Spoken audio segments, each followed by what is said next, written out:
হ্যাঁ হ্যাঁ আসো, এখানে আসো, এখানে এখানে আসো। हम रवीना दी के पास क्यों आए हैं? বোমা টেস্টিং করার জন্য। আমরা তো পরশুদিনও বোমা টেস্টিং করেছিলাম, আবার আজকেও। এটা কি কোনো নতুন বম? হ্যাঁ, এটা একটা নতুন বম। অনশনের সময় যখন ভগৎ সিংকে এক জেল থেকে আরেক জেল নেওয়া হবে, তখনই আমি এই বমটা ফাটাতে চাই। তার মানে দাদা তুমি এই বমটা ফাটাবে এবং তার থেকে ধোঁয়া উঠবে, চোখ জ্বালা করবে। আমরা সেই সুযোগেই কি ভগৎ সিংকে ছাড়িয়ে নিয়ে আসবো? गुड आइडिया दादा।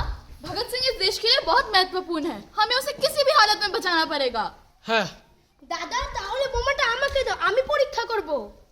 না, বোমাটা আমাকে দাও, আমি পরীক্ষা করব। না, কারোর পরীক্ষা করতে হবে না।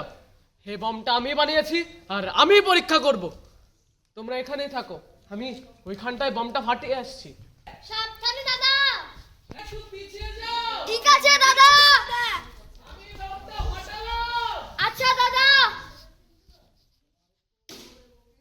अच्छा तो दादा आपको बोल रहे हैं। दादा দাদা দাদা কিছু হলো না তো? চল চল দেখে আসি। চল চল চল চল চল তাড়াতাড়ি। सब लोग प्लेटफॉर्म पे